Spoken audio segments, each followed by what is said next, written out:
So, hello, welcome. It's wonderful to see all of you that are here. We've got a nice group already that started, and we'll probably have a few more people joining us. This is the Coincidence Cafe. It's a monthly series hosted by us, the Coincidence Project. And I'm Juliet. I help to moderate this series. And every month we have new co hosts. Let's see. And if you're not on mute, try to stay on mute unless you're actually raising your hand to speak. And that helps us prevent background noise because, of course, we've all got things happening in our rooms and households around the world as we join in. We don't want to have that get picked up on the audio. And we've been hosting this for 3 years now. This is actually, I think, the 3rd year anniversary session for us. So we've had like 36 of these, and it's wonderful. We have people joining us from all over the world. We would love to know where you are today. So if you can, post in the chat, where are you located on the planet right now? It might be where you live, or it might be somewhere you're visiting, but it's fun for us to see how far and wide we're all distributed. And welcome wherever you're calling from today. I'm in Virginia. We've got someone from Toronto, from Massachusetts, from North Carolina, from Israel. Welcome. From Holland, Michigan, from the UK, from Florida, Portland, Oregon, north of England, Tucson, Arizona, another in Toronto. Got Michigan, just outside of Detroit, Connecticut, Texas. Oh, and today is National Cat Day. Well, my cats generally make an appearance on camera at some point. I have 4 of them, and I have 2 in particular that like to hang out near the computer because if there's attention being focused, they enjoy if it's focused on them. So if a cat comes close, I'll give them a little opportunity to wave at everybody. And we've got some folks from California, 2 more from Florida. And also, just as a way of warming up, if you know how many coincidence cafes you've attended, post that number in the chat. So if this is your first time joining us, you post a 1. I probably get the award because I've been at all of them. So I've got all 36. And we've got some folks that the number might just be a handful or lots. So if you're not sure of the number, you're welcome to guess or put in a kind of general statement.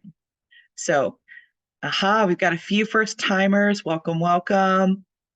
We've got Greg, who's been to 24 of them. He's a regular.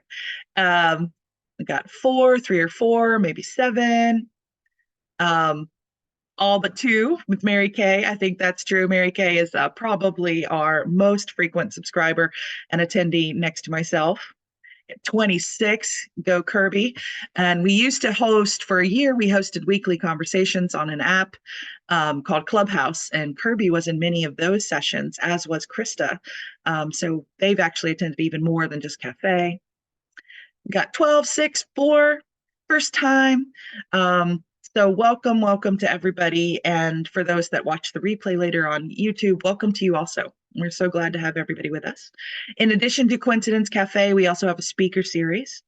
The focus in Cafe is exploring new topics and new questions and new stories every month, and letting people go into breakouts once or usually twice per session to talk with just a couple of colleagues here on the call and share our own stories and explore our own experience. Whereas with the speaker series, the focus is a little more on the presenters sharing a depth of knowledge, which we've got so much wisdom in this community, and all of you have amazing wisdom to offer and to bring, and we all kind of offer it up freely here in Coincidence Cafe. And at Speaker Series, we try to invite back and feature people that have often published in this field, done research, turned it into their art, and that actually also describes our co-hosts today, Chris and Robert Larson. They have a lot of experience in this domain and have turned it into much artistically and literally literature-wise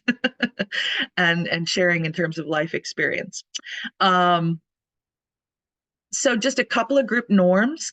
We invite you to speak from your own experience, from the first person. So you would say, from what I've experienced, I've seen that it goes like this or that it isn't like that, but without making sweeping statements, because none of us are entirely sure of the full nature of reality. So we try not to speak for others and make claims that are bigger than we actually can demonstrate to be true for everyone. We want to make space for everyone to speak. So when we're doing the full group conversations, we'll invite you to try to keep your stories or remarks to about 2 minutes. And if it goes on much longer than that, you might hear me or one of the co-hosts sort of jumping in and sort of redirect us back into sharing. Just because we have a large group, we really want to make space for everyone to speak. And if you know you've shared a number of times, maybe hang back and let those that might take a little more warming up and a little more space to have the opportunity to also share if they'd like. We want to respect one another's views and perspectives, even when they're not the same as our own. And we want to treat the stories that are shared in the breakouts and even in the full group confidential, so we wouldn't disclose someone's name and story later.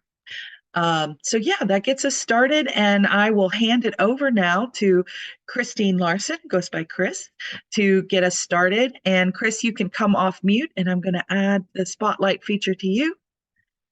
And Thanks, welcome. Juliet. Yeah, thank you. Okay, so I'll start with a concise history of this amazing paradigm shift that's happening to us all, whether you know it or not. It involves the definition of death and why near-death experiences are being taken far more seriously than ever before. In the 1970s, CPR was first introduced to the general public, and that meant that more and more people were being brought to hospital, more viable than before. And of these people who had been on the brink of death and were revived, 10 to 16% reported near-death experience memories. Couple that with social media advances from all over the world.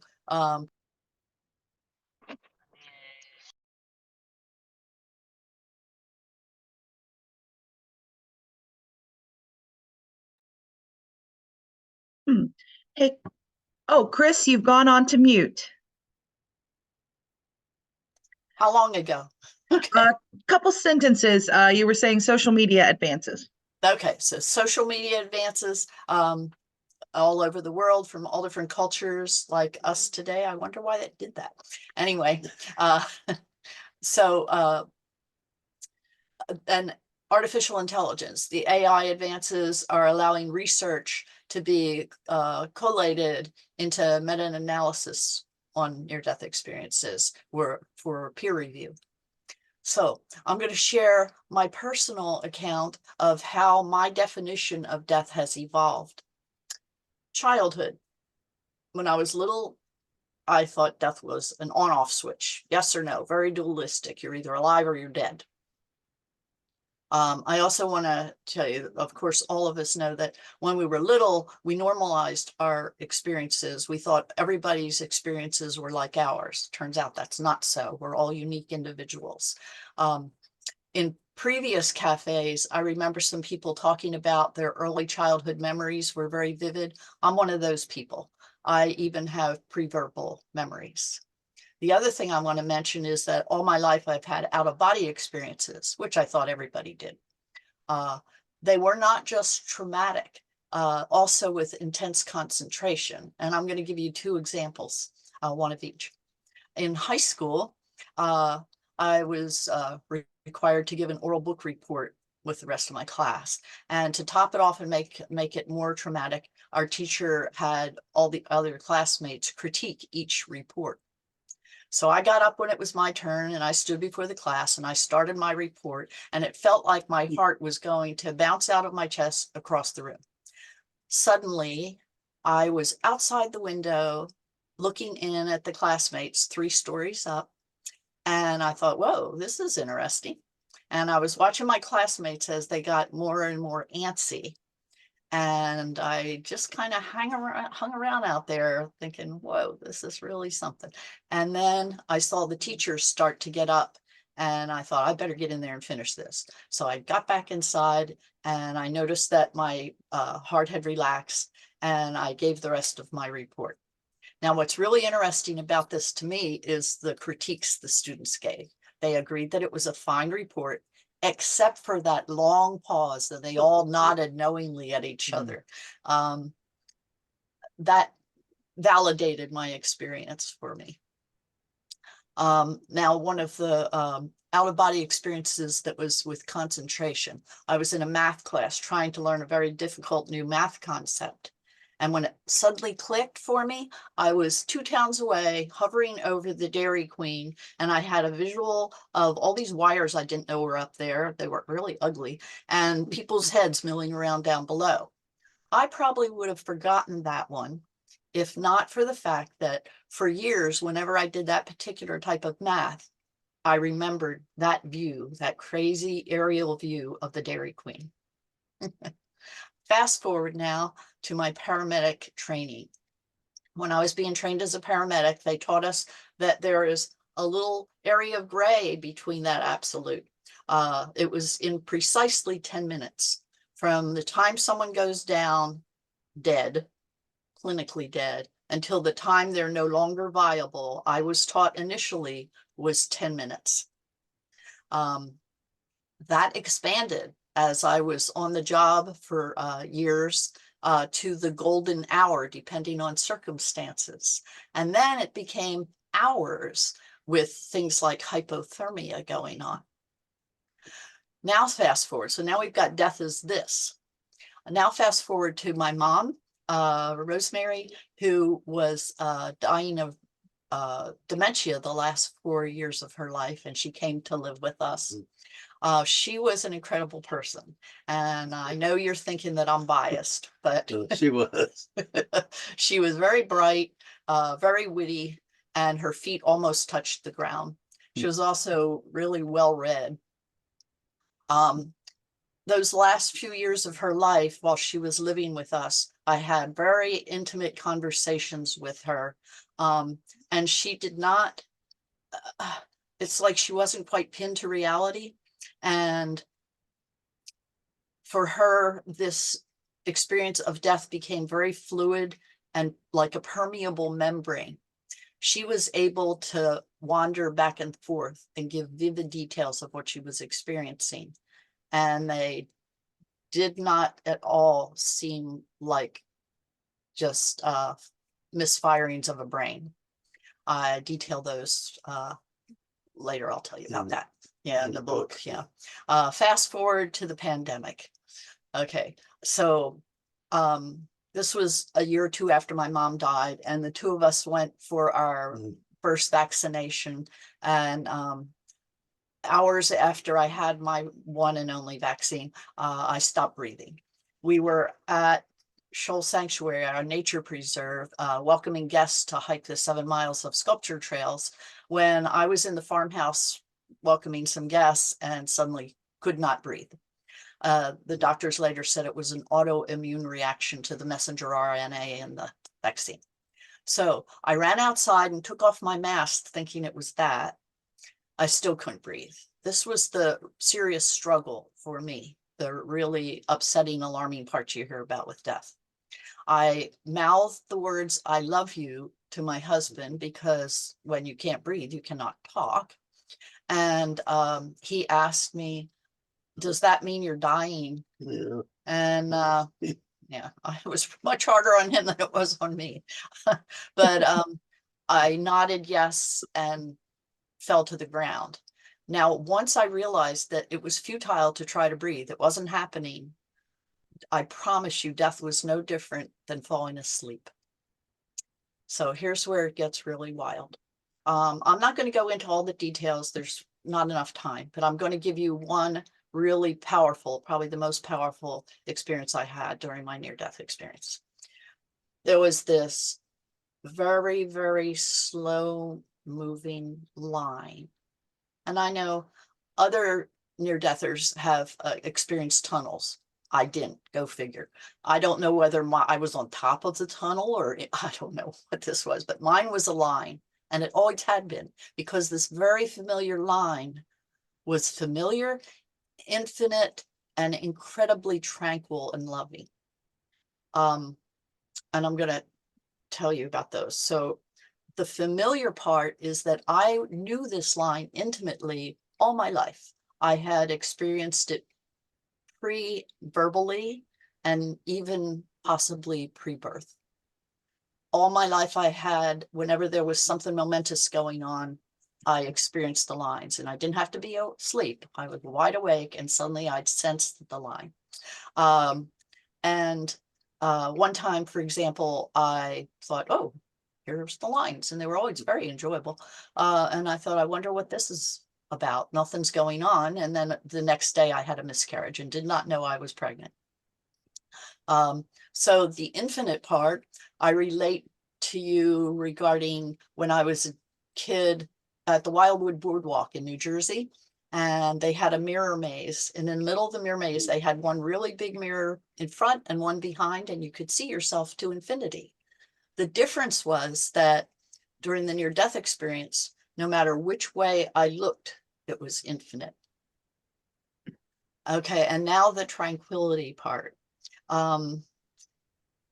It's like that biblical peace that passeth all understanding that I sang about in a little song when I was a kid. I've got that peace that passeth understanding down in my heart. It was like that. So now I knew what it meant more intently. The whopping coincidence of all this was that my near-death experience was very similar to that described by my beautiful brother while he was rapidly dying of brain cancer in the prime of his life, and of my mother doing her slow-paced exit with dementia. I write about those in detail, and you can get to know my mom. Why she was so amazing. When the book comes out, it's called Rosemary Now and Then, and it's being published by Indigo River and distributed by Simon & Schuster later this year. So now I'm just going to give you a little bit of after effects of near-death experience. You've heard, I'm sure, about how it increases, of course, your curiosity about this topic and no more fear of death whatsoever. But the detail I want to go into is on language, because there was something going on with language. Decades before, I had gotten one of my brother's Frisbees, and I was studying the linguist Paul Van Buren, and I wrote his model of language on this Frisbee. And the inside of the model is the words we agree on. It's very concise meanings, and we all have a consensus on what they mean. When it gets out a little farther, it's the area of more controversial topics and words up for debate what they mean. No, it's okay.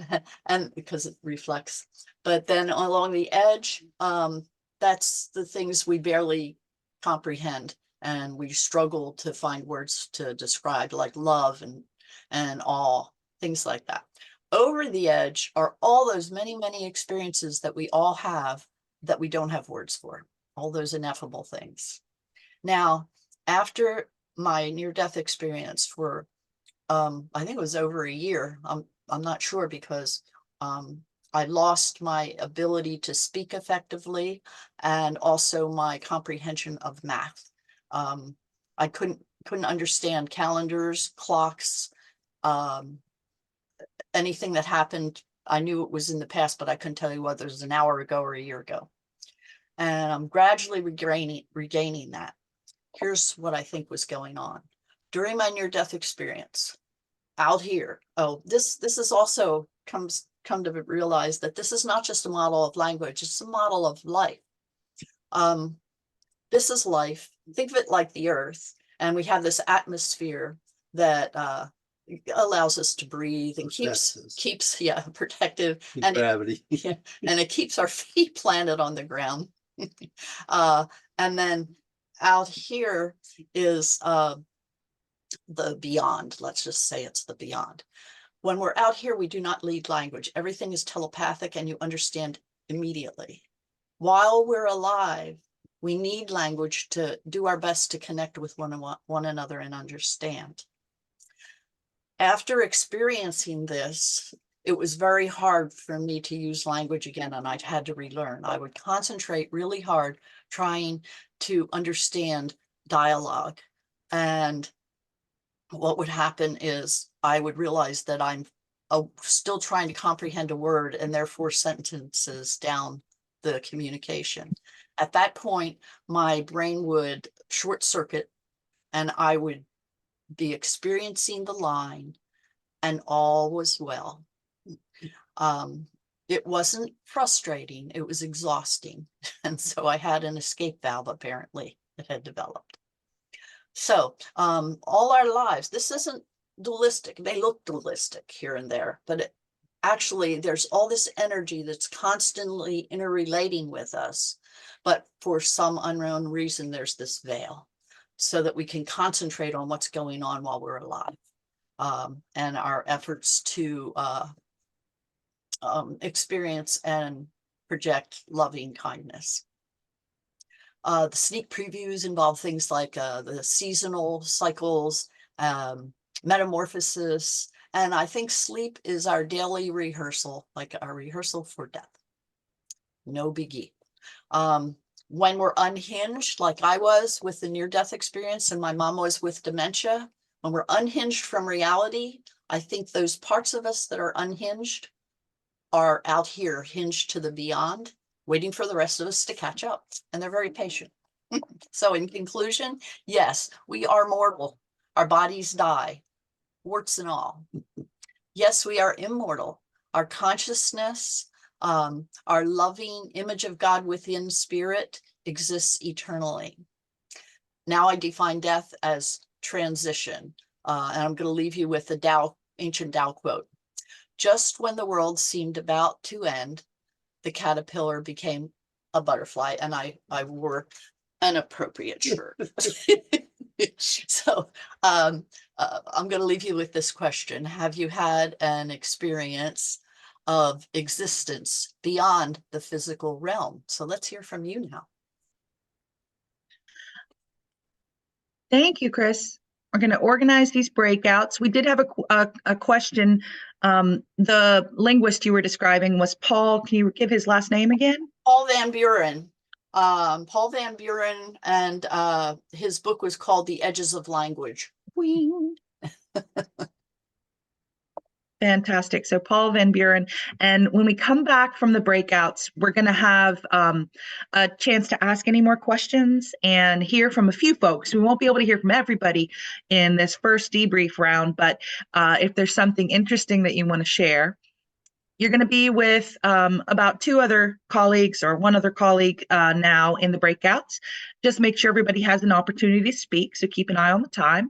And we're not in a rush. So after 14 minutes, you'll get a little pop-up with 60 more seconds so that you know you need to try to wrap up whoever's speaking, and we'll return to the full group after that. And the question that Chris was asking all of us is, have you had an experience? Can you say it again one more time for us, Chris? I'm going to try to post it. Yes. Have you had an experience of existence beyond the physical realm? Yeah, and I'll post it in the chat in case anybody wants to read it. The chat does not come through to the breakout groups. I'm sorry, that's a Zoom feature that I can't modify. But if there's something else that's on the tip of your brain that you're excited to share that's not quite within this question, that's okay too. But this is the main guide for our conversation. So if you have had an experience of existence beyond the physical realm, maybe spend a couple of minutes, 2 or 3 minutes trying to describe that experience and what it meant to you. And we're going to keep exploring. Robert's going to take us away talking about the spiritually transformative aspects of all of this when we return. And also, you know, we want to think about what is that connection to coincidence and serendipity and synchronicity? What does that seem like for us? So we're exploring all of that today. We haven't quite covered it yet. So if you're having thoughts about that, please feel free to share that in your breakout rooms. And then we will see you, again, Eli has had some caterpillar to butterfly synchronicities in the last few months. And so that's perfect. We often see that whatever the image is that we use in Coincidence Cafe, some of us have had coincidences relating to that image before this event, which is really nice. We kind of witness the unfolding of additional coincidences together. So we'll see you in 15 minutes back in the main breakout room. I'm going to pause the recording now. Thanks. And I also selected for everybody to go back onto mute so that we didn't have the background noise. And put our spotlight back on our speakers here. We have time for a little bit of debriefing. So it's easiest if you can use reactions on your Zoom toolbar. If you don't see reactions at the bottom of your screen, you can click on the 3 dots that say more, and then click on reactions. And under reactions, the longest bar at the bottom that pops up is called raise hand. And I can always lower your hand if you forget to lower it later. And so if you'd like to share, please raise your hand, and we'd love to hear from some of you. And Chris and Robert, please feel free to also come off mute if you'd like, and to hop in as people are sharing. So I see Ken first, Ken Harris. Nice to see you, Ken. Why don't you come off mute and share with us? As I say, it's better to be seen than shown at a funeral. So it's Robert, and is it Mary? Robert and Chris. And Chris, I'm sorry. I was blessed to be in the room with your daughter. Oh, great. And we had a great conversation. So if she's listening, Oh, that's great. she's going to Good to hear hear that. my story for the second time. This is so timely for me. I just finished publishing a book called Second Chances: From Surviving to Thriving. Oh, The good. chapter in the book that I contributed was called Extra Innings, a Reprieve from Sudden Death: How Synchronicity Saved My Life. I had an OBE during my heart attack episode, and there had to be so many divinely appointed synchronicities to save my life for me to be speaking to you today. It's all covered in the book. It became the #1 new release on Amazon, but I'm here to tell everybody listening, she's absolutely right. There's no need to fear death. When I came out of my body, I didn't meet God, unless you believe God is within all of us. Then I met the real Ken. I met my soul self. And it literally said to me, hey, Ken, go back. You're not done. You gotta finish your mission. And I came back into my body, and the rest is history. Then I found 22 other people all around the world, by the way, who had catastrophic things happen to them, and all who made a conscious decision to not stay stuck as a victim, but come through the storms of life, go out through the other side with post-traumatic growth. So nice. Death is no big deal. When you drop your body, you're not your body any more than you are your thoughts or your feelings. We are the witnessing presence. I met myself in that episode, and I can't really begin to articulate in words the feeling of peace. I was totally at ease whether I should come back or go. It was okay either way. I'm happy I came back. I guess at some soul level, I said, okay, I'm not done. I got more music to play, so go back, and as Wayne Dyer would say, hey, Ken, don't die with your music unplayed. So I got a few more extra innings, I hope, but I wake up every day in joy and bliss and thankfulness. The one takeaway I had from this experience, I no longer complain about anything or anyone. There's nothing to complain about. Everything is drama, in this life. We come from love, and we're going to go back to love. And in between, we have a lot of drama. And as Eckhart Tolle says, everything that happens to us happens for us. We're not victims here. Right. It's soul's attempt to wake us up. The life we're in, we choose it. Yeah. And if you don't listen, it'll whisper. But if you don't listen, you're going to get hit with a 2x4. Exactly. The soul will get your Long-handled shovel. Sooner or later, your soul will get your attention. And so let's enjoy the trip. Let's be kind. Let's love one another. That's all we're here for, folks. Everything in between is Mickey Mouse. And I'll shut up. Thanks, Ken. I'm going to bring Brooke up next, and welcome to come off mute, Brooke. Thank Hi, you. Brooke. Hi, Brooke. Good to see you again. Hello, folks. I'm a regular around here now, I guess. So I had a great conversation, which I'm not going to talk about, but was great. And I did have an ND when I was a teenager, choking Heimlich's maneuver situation, but which was calm and everything. It wasn't as life-changing as other people are talking about. But what I do want to point out is a cool synchronicity that happened during this conversation. Kind of cool, kind of freaky, I guess. But I live across the street from a church, and there just happens to be a funeral right now, and they were just like, or like the service thing, as we're talking about like near-death experiences, and they're playing the like bagpipes or the whole thing over there. So anyway, just that's it. Kind of it. Just totally bringing me into the fold. Thanks.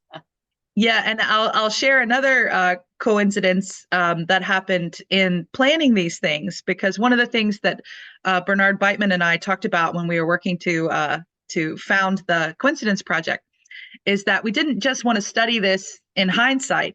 We wanted to help cultivate conditions where synchronicities can continue to unfold. And, you can't force them. If we go into a state of control, we tend to grip down and actually stifle them. So it was more, you set the table and you hope that people arrive to be seated at the table, to eat, to have the feast take place. So it's like, what are the conditions necessary to set the table? How can we help foster new coincidences and connect us more deeply through them in this project? So it's not just studying something out there, it's actually something cultivated here too. And after Chris had reached out from the last cafe to say, hey, I'd like to host, my first communication to her was, we always like to have 2 co-hosts when we can.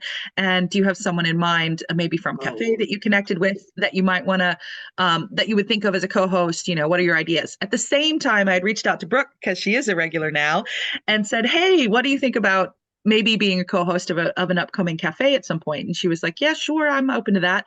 And then Chris writes back and she says, the one person I could think of to co-host is Brooke. I felt a connection to Brooke. But I also talked to my husband and he's great. So I think I want to go with my husband. So I was like, okay. At the same time, Brooke emails me. This is like all the same day even. And I had said to Brooke, oh, good. I'm so glad you might want to host. Do you have a topic in mind? And Chris had sent me a whole outline for doing spiritually transformative experiences, near death and out of body included. And then Brooke writes me back, oh yeah, what about doing spiritual experiences or spiritual awakening as a topic? So they were sensing each other out, and they were also sensing their way into this topic in this event. And Brooke and I are going to be talking more about maybe co-hosting next month and figuring out a way to carry on from today. So it's just a nice series of this spiral of relationships and connections, that we're sensing our way into. Cool. Yeah, that was really cool. Thanks. Into all of this. So yeah, I hear just want to good acknowledge things that. about both of you. What's that? I hear very good things about both of you. Well, thank you. Looking And forward to thanks that. to Chris. So I'm going to, let's bring up Steve next. I see Steve and then Annie, and then we're going to let Robert take the mic here, so to speak. So maybe keep these next 2 topics to about 2 minutes per person if we can.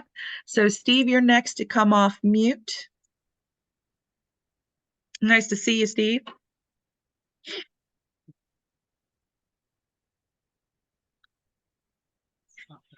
I'm doing well. How are you? Great. Thank you. Cool. Is there any way you can enable share screen? Because I can show you a booklet of coincidences if I'm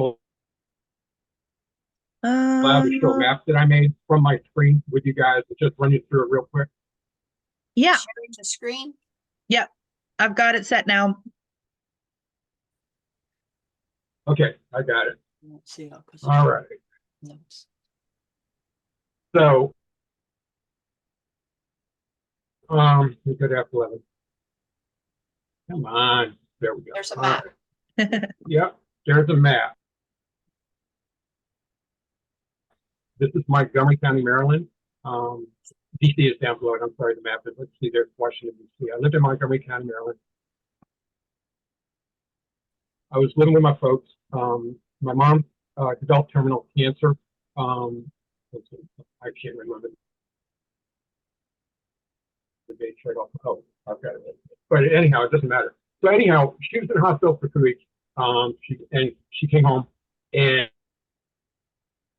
I was having a lot of trouble emotionally getting used to the whole my mom's dying thing, and I wasn't feeling it. I mean, it's not like I was dead inside, but I just didn't feel any kind of grief in it. So it was just driving me crazy when she got home. So I took this drive from my house up to Mount Airy, Okay, and during this basic section, it just so happened that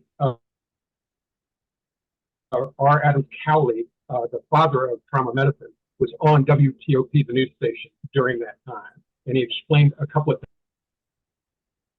things. One thing that goes into my story later on, but am I okay? Are you guys here? I'm not hearing too. It's Hear me okay? breaking up a little bit. So, okay, all right. Well, I'll try to go slowly. So,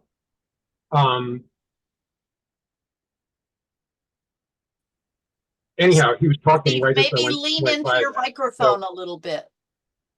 Okay, is that a little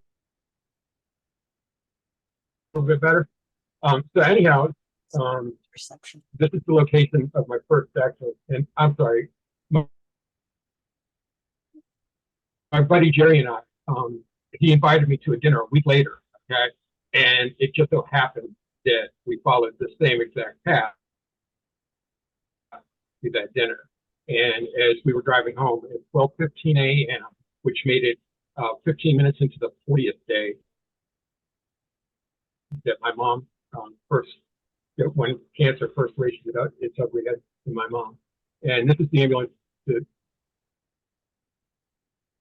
path to the hospital. I was taken to Shady Grove Hospital. I had this premonition at some point that there was going to be a second accident. And so I was driving home from work. I was training in DC for my new job, coming down this path. And I'll zoom all the way in. As I was driving, just got into the path, I remember that I was doing the 3-second rule. If you guys don't know what that is, you need to Google it. And I decided that maybe 3 seconds following is too close, and I went to like 5 seconds. This guy, Old Spencerville Road was this Spencerville Road wasn't in existence. Old Spencerville Road was the exit for that road. The guy pulled out into my lane. I got right past him and buried my brake. Crossed the center line, looked up, and there was a Volvo headed right for me. I jerked the wheel right, and got back in my lane and ended up in the breakdown lane. And this sense just washed over me. That wasn't it in terms, and I'm talking about the second action. I knew that there was going to be a second action. I don't know how, why, or when. So anyhow, so I was. I'm afraid we're missing most of what you're saying, Let me Steve. zoom back a little bit. So I was working. I was finished with my training. I was working literally 1,000 feet from the ambulance path, and this was the first night that I was going to go to this place here, which was an basement apartment, and I made it this far. Charles Newton Jr. ran this stop sign and hit me in my front quarter panel. I was buckled up. My car made a hard left turn, and his car made a hard left turn after the collision and all the mess that comes with going from 45 to 0 in an instant. So the second accident happened on the ambulance path or the first path, and I was taken to the same exact hospital.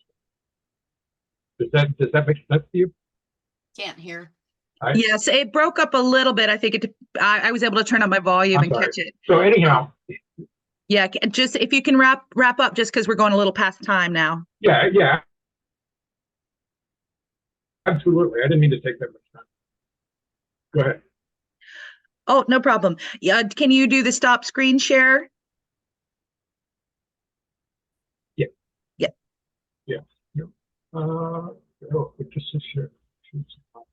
Well, thank you. And it's interesting that you've mapped out your story I'm sorry. as something that you can share later. Okay, I'll Sure, stop. absolutely. Okay, thank you.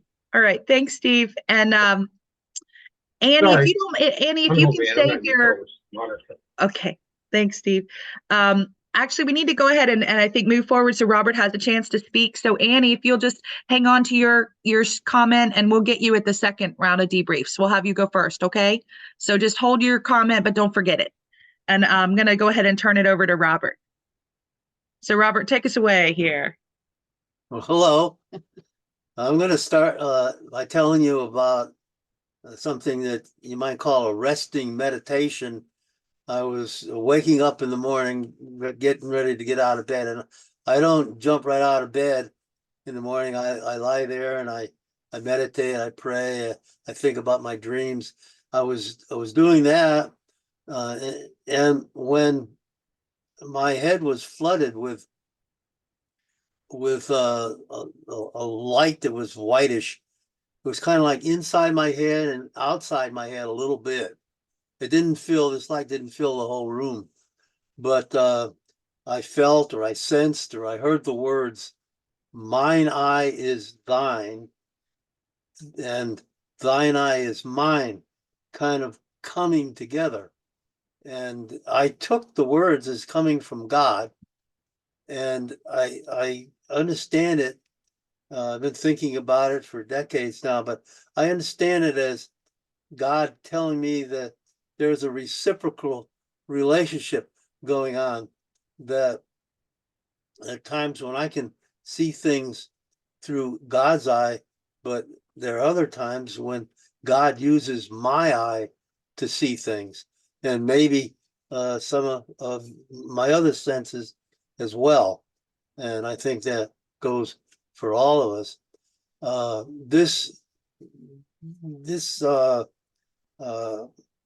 These words that I heard came up later in my reading. Much later. Yeah, much later, like 5 or 10 years ago. The "Mine eye is thine" came to me back in the 70s. But this in the last few years, maybe a couple years, I discovered Meister Eckhart, a 13th century German mystic. I had heard of him before, but someone I was reading, I think it was a book called Writing Wild, mentioned Eckhart, and so I opened it up and read some of his sayings and sermons, and came across the words, and this is a quote: "The eye through which I see God is the same eye through which God sees me. My eye and God's eye are one seeing, one knowing, one love." And what he was talking about there is partly what I experienced in this resting meditation. Back in the latter part of the last century, I came across an essay written by John Wheeler, famous American physicist, who was giving the keynote address at the American Academy of Science. And he speculated in his talk that human consciousness, was an essential part of the universe, and it was the way the universe had of knowing itself. John Wheeler didn't speak about God. He probably would think more in terms of the ultimate, but it sounded to me like Wheeler was talking about something similar to what I had experienced. Many sculptures of mine have come out of this experience, where I try to recapture it in stone. I made a series of owls, which to me, the owl is a symbol of wisdom and a symbol of prophecy. I gave all of my owls 2 heads. This is one of a pair of owls I made. I made for my wife, Chris, and a good friend of hers named Lisa, whom I think is on this talk right now. But I put eyes in the front and the back to suggest this experience I had of mine eye is thine and thine eye is mine. I also did a little sculpture, which I named mine eye is thine, and thine eye is mine. This one is made out of pinkish silicaga marble, and I cut through with the eyes enough so that the light would go through them. The stone is translucent enough so light will pass through. And to me, light is a symbol of enlightenment, a symbol of God's presence and the spirit. Well, there were a series of these which I did. There's another sculpture that I made called Star of Wonder. This one came out of my commemoration of an experience. Actually, it was back in 2021, the planets lined up the same way they did during the 2,000 plus years ago when the planets aligned. We call it the Star of Bethlehem. So I made this one called Star of Wonder. It's a stone is a little translucent, and I carved through the center here, left a little bit in there so you could see the stone. But again, it's trying to capture in stone the idea of God's presence and the light that God is represented by here.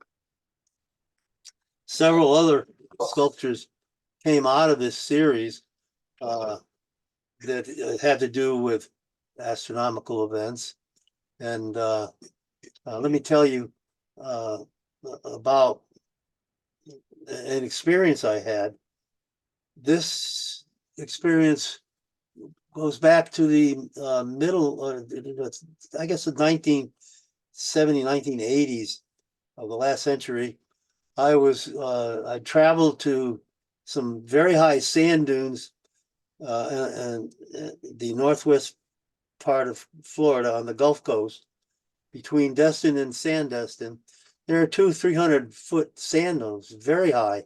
And I got up on top of one of these sand dunes and I could look down at a lake that was down below there. And then behind the lake was another sand dune, mountainous, but not as high as the one I was on. And then behind that was the Gulf of Mexico with all of its emerald colors shimmering and silver and sparkling with the light of the sun, which was setting in the west. And the sky was just blazing with all this color, all this fantastic show of color. And then I noticed in my peripheral vision behind me, the moon was rising. And here was this huge harvest moon coming up behind me. I looked at the sun, I looked at the moon. I felt myself right smack in the middle with the earth, the sun, and the moon in perfect alignment. They call this syzygy, this alignment. And I felt a sensation coming up from my middle, up through my chest, out through my throat. I opened my mouth wide and I howled like a wolf, a long rising and falling howl, which was really unique for me. I'd never done that before. It's pretty straight-laced. Anyway, I looked again at this while I was howling at all of this, and I felt like my spirit was ready to just flow right out of me and into this. It was just such a tremendous feeling of connectedness, of oneness. Some call it sympathy of the whole. And it led to, well, first of all, a very firm belief in there being something beyond this physical existence and my connection with it. But also to a lot of sculptures. I did one called Quasar, another called Pulsar, which I cut through the stone and leave a hole for light to pass through. Solar Flame is another one. All of them kind of stem from this experience. I did one called Portal to Paradise. This one I used a different kind of stone. It's black, it's opaque. This I did when trying to come to grips with Chris's near death, when she died. She was turning blue. She stopped breathing. I had to call 911. The ambulance came, took her off to ER, and I thought they were just taking my life away with it. It was just a terrible, terrible feeling. And so I use, in trying to express this later on, I use this black stone, which is completely opaque. But the experience I had with mine eye and the experience I had atop the sand dune, along with my Christian faith, they all give me this absolute knowledge. It's like somebody asked Carl Jung if he believed in God. He says, "I don't believe in God. I know there's a God." And so I was looking for it. I punched a hole. It's heavy and it's hard for her to hold it up, but I put a hole through there, and that's why I call it portal to paradise. That for the light to come through, and the light in this. And now I've got her back. She's not stammering anymore. She's not asking the same question every 15 seconds, which was rather daunting. It was like my mother had done with But dementia. to me, the light which I try to work through my sculpture is a symbol for God's presence. You see it in art throughout the ages. At Chartres Cathedral, for example, in France, the light that comes through the rose window and it comes through the other windows and fills the interior. People who are in there feel that as symbolic of the presence of God. In all of this, the event on the sand dune, the mine eye is thine eye. I wasn't expecting any of that. I didn't plan for this syzygy, for example. I didn't know that the sun was going to be setting at the same time the moon was coming up. I was just up there to have a good view, but it changed my life. And at that moment, it was a powerfully meaningful coincidence, and it has stayed with me. It influenced my art, my poetry, and my dreams ever since. And I'd like to ask you to share a meaningful coincidence that has transformed your life. Thank you very much. Thank you, Robert. And so we're going to do breakouts one more time. And we invite everyone to share with their colleagues description or story of a meaningful coincidence that transformed your life in some way. So it could be a major transformation or smaller ones, just depends what you may have experienced and what might be coming to mind that you want to share now. And this will be slightly shorter. So do try to keep, if there's 3 of you in your room, which there should be, try to keep your comments to only about 3 minutes. So all 3 people have a chance to speak. And we'll pause our recording again, send everyone to the breakouts, and then we'll have a few minutes at the end for a little more sharing as a group.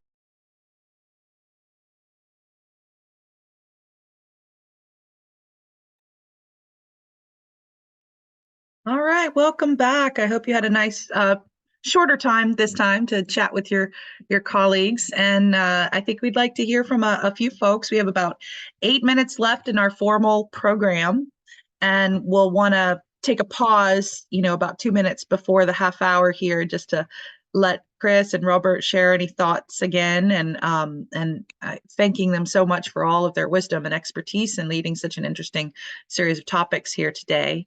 I know Annie, we didn't quite get to last time, if she's still here. And then I also see Kirby's hand. So Annie, why don't we let you go first? And then please keep in mind, try to keep the comments to about 2 minutes. So not long stories, just because we're running short on time today. It has gone quickly. So Annie, why don't you come up and share your thoughts? And then Kirby is next. She said what she had to give that book report and her heart pounded. That was my experience too. I always had that. So one of the things, my story is, I gave a talk at a retreat, and I was very nervous about doing it. And then when I started to give it, it was like somebody else was giving the whole thing, and I was listening to myself. And my husband afterwards said it was just amazing. And it was like an out of body experience, but I was in my body at the same time, but I was hearing myself. So I was listening to my own talk, and I wish it had been taped. So That's great. It was really cool. Thank you, Annie. Yeah. I had that So twice with music, and I'm not musically inclined, but suddenly I was playing music, once on a flute and once on piano. I was just kind of watching it happen like a spectator. Yeah. So thank you, Chris, for saying that. I could identify. Thank you. I'm going to bring Kirby up, and then I'll take Annie off the spotlight. Kirby. Yeah, hi. I would like to say that right now I'm going through a bit of a mental health crisis, and it's because I have been seeing a whole lot of synchronicities and stuff. In fact, that I charted, and I saw, like, I had charted them, and I saw like around 31 in around 3 days. I saw like around 31, and most of them were numbers, but a lot of them was media, and then if I went out and stuff. And what I like to say, if anybody else is seeing a whole lot of them, and then like they're going through like a mental health thing, it's like I just tell them to try to chill out a little bit.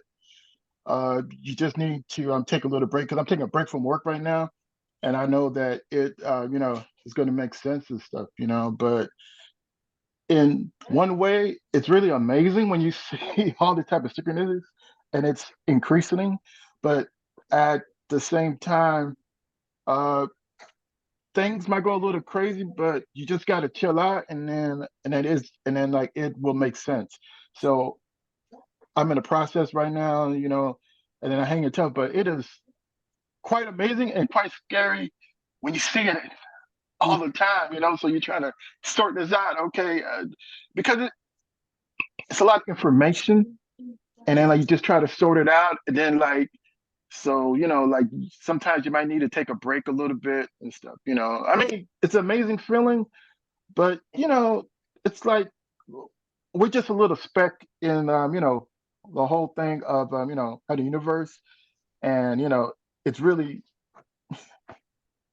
big. So you just got to hang tough, and then eventually it's all going to make sense. That's all I have to say. It's like the more you're unhinged from here, the more you're hinged to there. And if you can get your feet back on the ground, you can look at it and learn from it. Yeah, glad you're doing all right there, Kirby. You hang in, and all right, cool. Reach out if you need a little extra support. A lot of times these kinds of spirit pardon me, spiritual awakenings, people talk about Kundalini rising and different descriptions to describe the periods that we go through. And if we can take a break and then find a way to get grounded again, and get some external support from other folks if it's getting overwhelming. All right, cool. We're going to stay on past the half hour for those that can stay on. And I see Brooke and Delia both have their hands raised, but let's maybe have Chris and Robert, if you'd like to share any other thoughts now, kind of bringing us to a close in this first 90 minutes. Some folks may need to jump off the call at the end of the 90-minute session, and others that want to stay on will stay on a bit longer and keep talking for another 15 minutes or half hour. Well, what I just mentioned about the music, I really am not very musically inclined. My brother was a very accomplished musician. He was a percussionist and sound engineer. But it seems like in a course of a family, everybody gets a divvy of what's available. And he got all the musical talent. I was void of that. But I was trying really hard to learn piano. And I was going plink, plank, plunk. And all of a sudden, it was like I was channeling someone who was an accomplished musician from who knows where, and they said, all right, that's enough of this, and they just took over my hands. I don't know, my hands were going, I was like, whoa. And then it stopped. And the same thing happened when I was learning to play the Indian flute. Yeah. How about you, hon? Well, I'd like to say it was nice to meet you, Juliet, and meet some of the other friends out here, Brooke and Kirby. and Chris, and lots of good people, lots of very interesting stories that I can feel simpatico with. I also like to say hi to my daughter Mary and poet Veronica Neschel and Lisa, and those are three friends that I know are out there. But keep on going, and be nice to see you again sometime. Yeah, thanks everybody. And thank you to all who've been with us. If you need to sign off, we certainly understand. And we'll keep chatting a few more minutes here for those who'd like to stay on. So let's maybe go to Brooke. We'll bring Brooke. Delia can go first. I talk a lot in here. I want to be conscious of how much space I'm taking up. So let's hear from Delia. Okay. I would love it if Chris would be willing to share his father's name, if he wants. It's pretty interesting, meaningful coincidence. Well, let's do Delia or Chris. Is it a quick one? Let's if you want to. Mine's a very quick one. Just to say, my surname is Van Buren and my father's name is Paul. Paul Van Buren.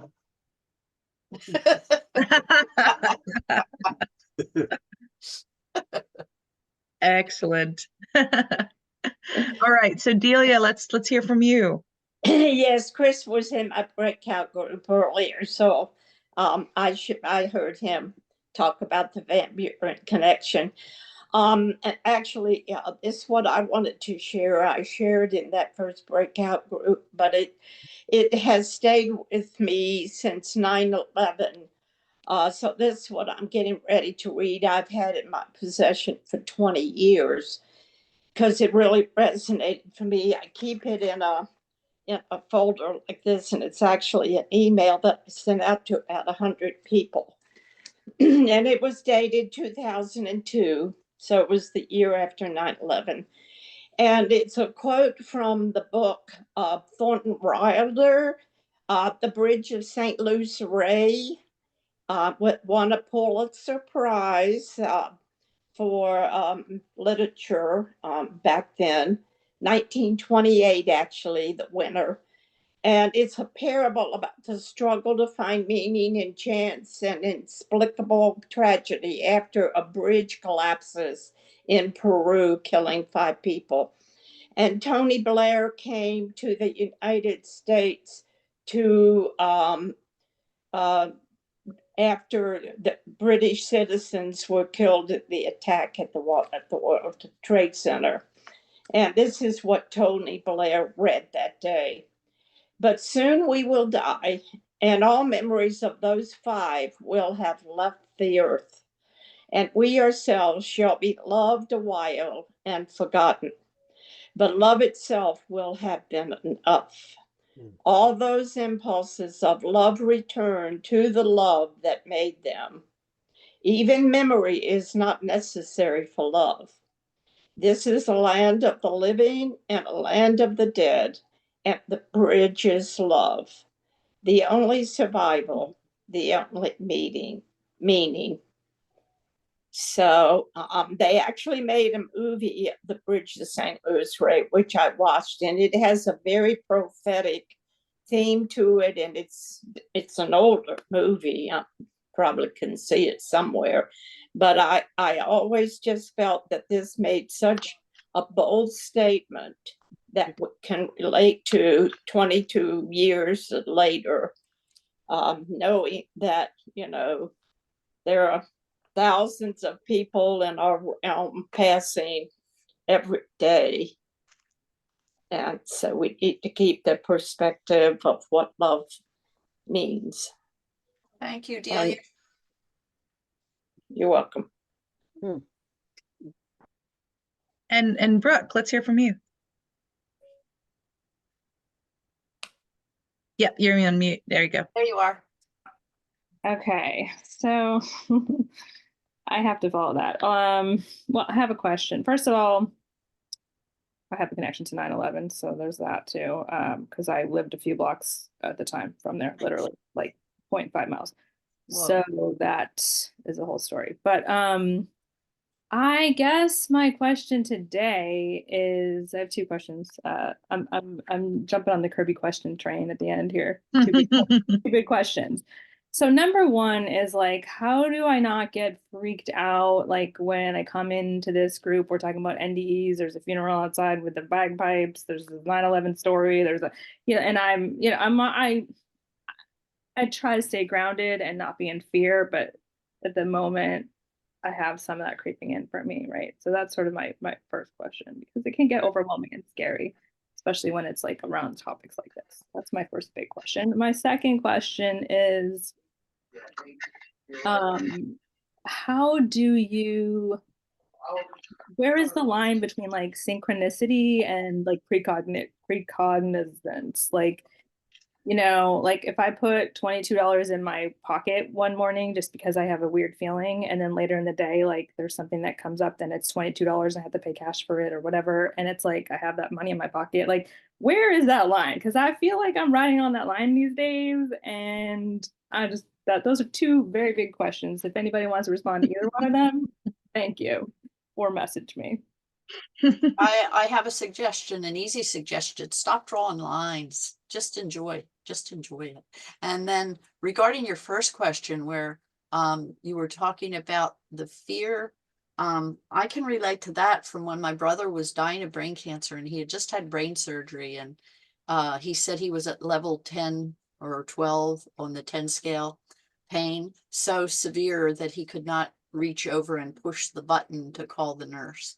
And what he did was he focused on the love he was sending to all the people he knew were sending love in return. And if you just focus on that, it totally mellows you out. Yeah. Focus on fear, nature, grounding, all those things. Those things seem to help me. It's just, yeah. Thank you. Well, let's hear from Liz next, since we haven't heard from Liz yet today. Hi, Liz. Hi, this is my first time coming here, but I've been listening to a lot of the podcasts. So related to the spooky feeling, so I'll try to be quick, but I had a lot of precognitive dreams and synchronicity when I was young, like 18, 19, and it was very traumatic. And I think it kind of stunted my growth, at a time when I should have been like having fun. And so I have a love-hate relationship with that, whatever intuitive powers. So I understand that spooky feeling and the stress, but it's interesting, speaking of synchronicity, on top of synchronicity, is right before Christmas, I started to have a lot of coincidences and synchronicity, but they had a playful aspect to it and almost like a comforting aspect. And that in some ways drew me back into the work. And I started to read more about synchronicity, and I was really shocked to find this community of people, because I was kind of trying to hide from it. And with my dreams, I had a lot of precognitive dreams, and I was like, no, go away. But then it started showing up with things, the efficacy, I call it the efficacy of things, and then that things would show up, and I just got used to it. But I understand the feeling of spookiness, and especially when it's related to death. And sometimes the synchronicity surrounds someone dying close to me. So I just am having empathy for that.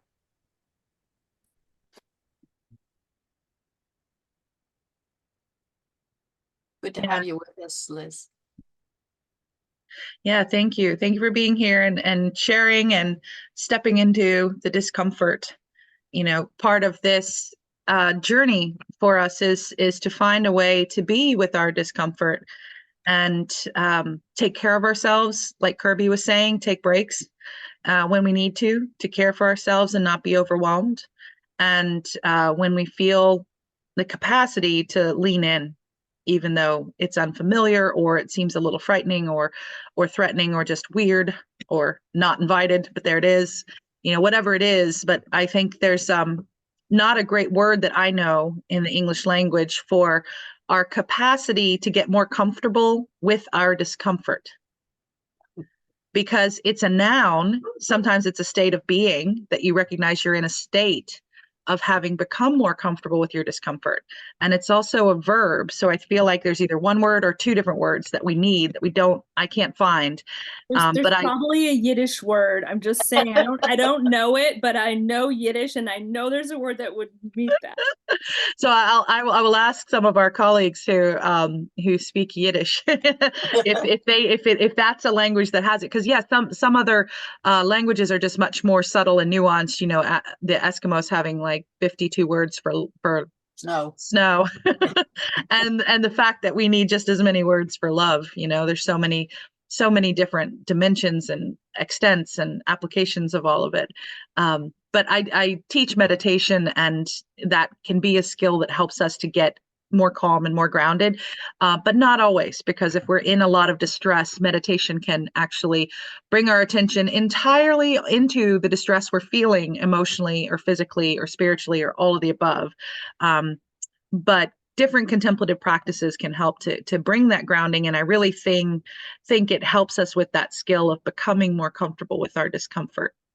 And there's a lot of goodness there if we can get through the discomfort to the things we don't yet know or aren't yet used to.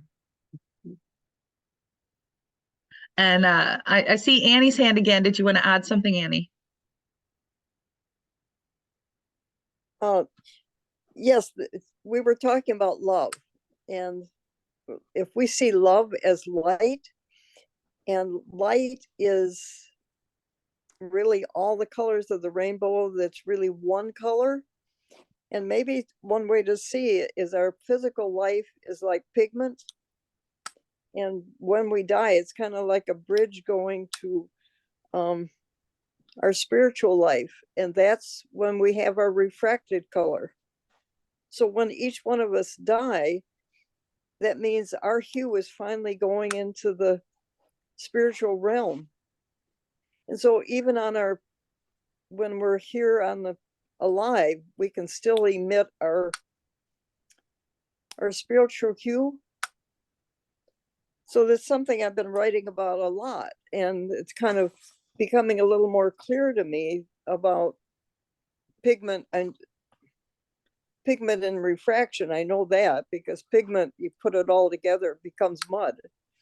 And then when you put all the hues together, they become light. So I'm seeing love and light together. They're interchangeable. Yeah, thank you. And, you know, it reminds me of something Robert had shared earlier about the physicist saying, you know, we are here as consciousness's way, the universe's way of knowing itself. You know, we are the love, we are the light, we are the consciousness, and the universe itself may be consciousness, may all be awake and sentient and aware, and we're manifestations of it, giving it more of a range of experience. I think of it like a disco ball, and we're all these different facets, and it's all part of this connected whole that can shine, that can reflect, that can have very different experiences. Sometimes just within our own life, we can have all the feelings of being different facets of the disco ball, but together we certainly are. That's what I write a great deal about already. So it was very familiar to me. Yeah. Well, anyone else want to share that maybe hasn't had a chance to share yet with the group?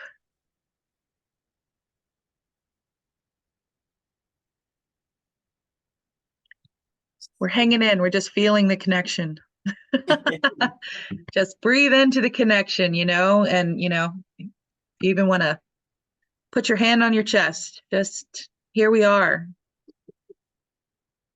I just say that something that came up in one of my groups was there's something that sort of feeding off of what Chris had said about like sleep being like an introduction kind of to the death realm, and just how mysterious sleep is, and how we still haven't solved that, whatever that is. And even on the physiological level, they haven't quite solved like why we sleep and why such a big part of our lives are really in sleep. And just the whole mystery of dreaming.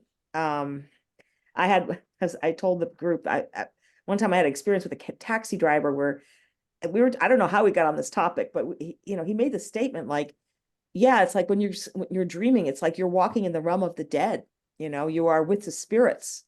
And even though sometimes you're dreaming of waking people that that are very much alive in your life, but it's such a realm of mystery. So I just think that that's unfathomable, and there's so many, I think, different types of dreams that fall into different categories that some of them defy Jungian analysis, in my opinion. Anyway, just a thought. Thanks, Mary Kay. And I really appreciated your presentations. They were very, very interesting this pleasure. morning. Thank you. Yeah, and for others that might want to help co-host in the future, please feel free to reach out to me. I think you guys all have my email by now. You can also write to thecoincidenceproject@gmail.com to meet me and Bernie. Oh yeah, and as Laura said, good idea to keep a dream diary, and good idea to keep a coincidence and synchronicity diary, either together or separately, because the themes, the patterns, the ephemeral nature, our tendency to forget them and forget the details, it's very similar. Coincidence experiences can be quite similar to dreams. That uncanny nature and all the different kinds of things we're wondering about, and the more we begin to share those stories, you can post shorter stories that you can tell in 300 words or so to our website. We have a story forum. So you're welcome to post stories there anytime. But, also like Chris's new book that'll be coming out, Rosemary Now and Then. Yeah. Has a lot of her experiences encapsulated in the story. And Bernie Beitman, who's the president of our board and founded this project.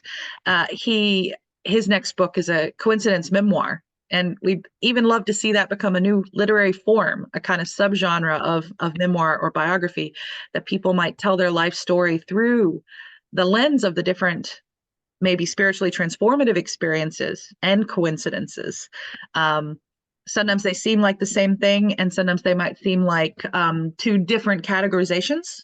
Maybe they overlap, but maybe they have different nature. And I think there's a lot of value in mapping our spiritual awakening or spiritually transformative experiences of all types, whether or not we personally consider them an example of coincidence or not. They're still incredibly valuable.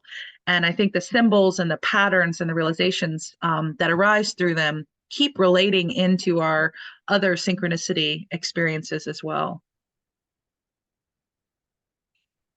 And that's something with Chris and Robert, preparing this session, that I was like, hey, what do you think it means in connection? Why would the Coincidence Project want to host this conversation today about all these spiritually transformative experiences? I don't know, where have you arrived with that, Chris and Robert? How do we relate these two things? Well, I had, after my near-death experience, I was exploring in many different directions, having to do with near-death and meaningful coincidence and the science of all these different noetic sciences.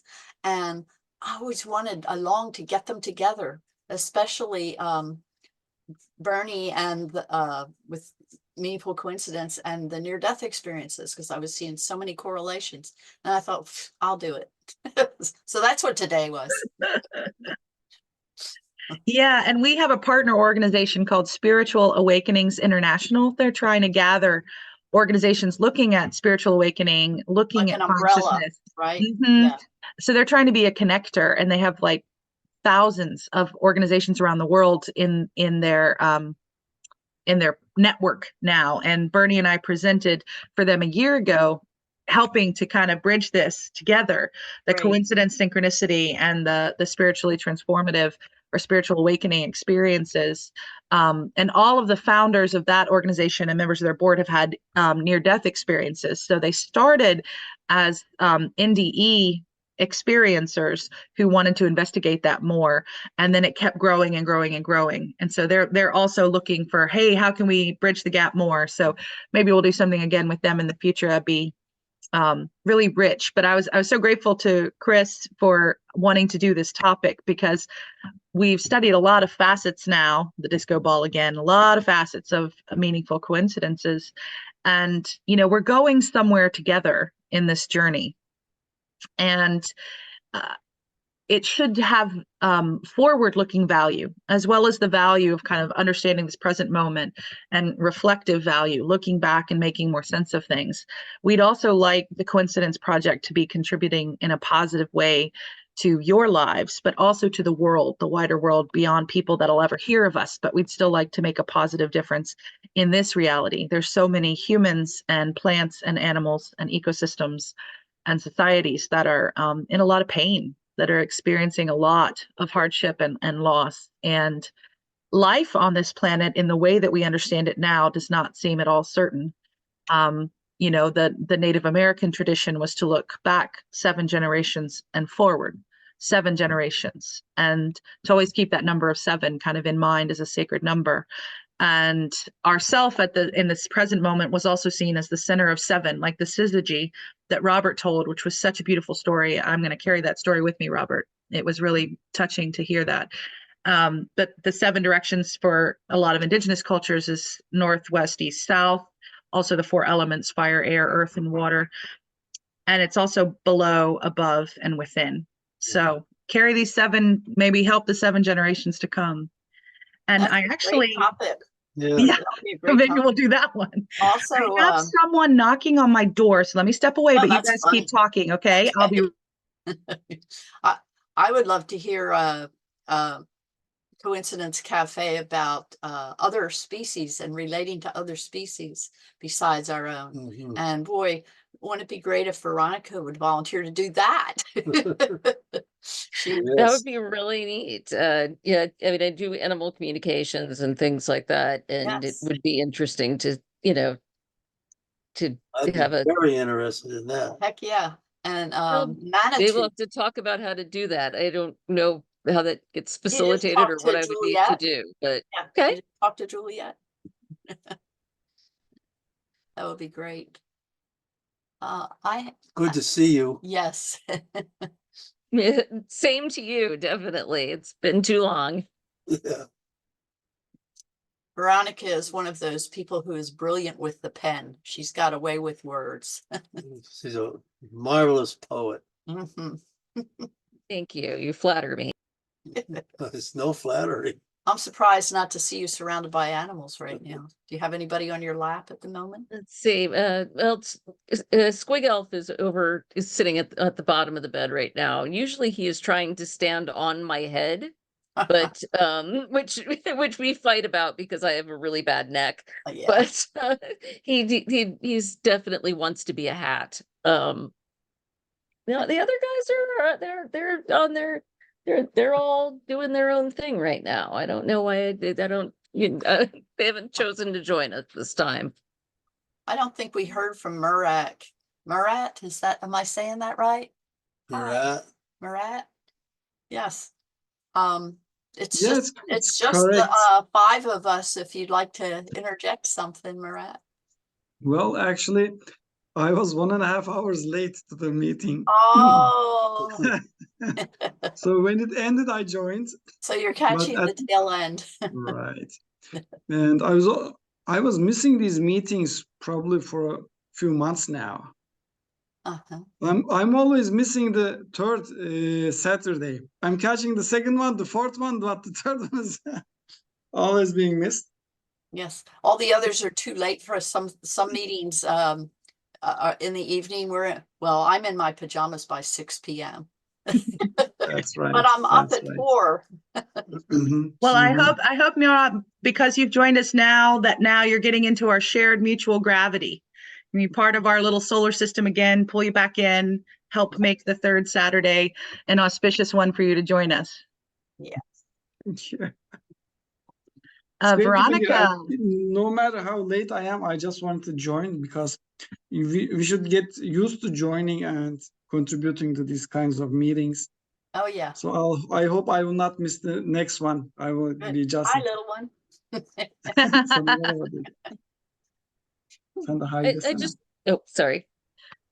I just Okay. wanted to Juliet, you mention that talked. Jen, that our friend Jen is here today too. I don't know if I'm sure you, Chris and Robert, you remember Jen. Yes, Oh, that Jen? she's joined us today too. She did. I didn't Yes. even notice. Oh, that's Hi, fabulous. Jen. And I put the I've been two of them, hiding. I Long put the two of time. them together in the first Hi, breakout sweetie. session, and I joined them so they could tell me, did you know we know each other? And I'm like, no, I don't know either of you. So how could I know you know each other? So we sometimes see a bit of breakout session magic together. I got to meet you both, and you got to share the first breakout together. And Veronica is interested in doing. Maybe let her Maybe, speak yeah. for herself. Go ahead. Veronica would like to talk to you, Juliet. Oh, Maybe about doing a animal coincidences, animal communications, animal, uncanniness that yeah, people I think that would experience. be really lovely. I also presented a speaker series session on that with a colleague of ours who studies nature and animal coincidences in South Africa. So on our YouTube channel, there is a session from him and I that we held last July on this topic. And I have a podcast with him and Bernie Beitman on Bernie's Connecting with Coincidence show also.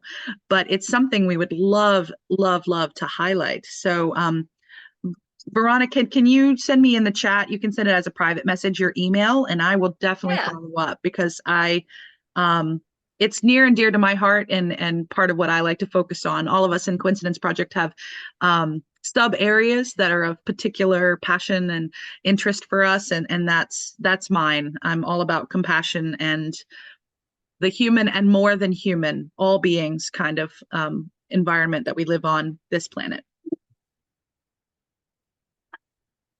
There's something I've got to share with this. Only 6 of us, so I got to do this. When Veronica and Jen were teenagers, they were in our living room together, and they picked up this sculpture of Robert's that he had just made. It's called Trinity, and it sits in all different directions. And they just, in rapid succession, just kept grabbing it from each other, handing it back and forth and saying, shoulder pad. Da, da, da, da, da. It was a delightful exchange. I wish I had it recorded. I remember that guy, the little polar bear. Yeah, Polar bear. That It was looked one. like a polar bear too. Well, here's my cat again to celebrate our National Cat Day. Yeah. It's so good to see Veronica and Jen together. All grown up. Look Yeah. at them. It's been a long time. Gosh, we haven't We seen spend a Jen lot of since Zoom time. So good to see you, hon. Where are you now, Jen? Where are you right now? Oops. I'm in North Carolina. Uh-huh. Oh, are you near Veronica? We are very close to each other, and neither one of us drives. And so we Zoom almost every day. Oh. Thank God for Zoom. Yeah, we spend hours on Zoom together almost every day, just kind of hanging out. So it's a That's great great. thing. Well, where in North Carolina are you two located? Raleigh. Yeah, I'm in Raleigh. And I'm a little outside. Ah, wonderful. Well, I think we're drawing to a close here, and we will be back next month. And thank you so much, all of you, for being with us. Yes, thank you. And thank you, Chris and Robert. So good to see you. Appreciate your All right, thank wisdom you. and your presence today so much. Yep. All right, thank you. Have a good one.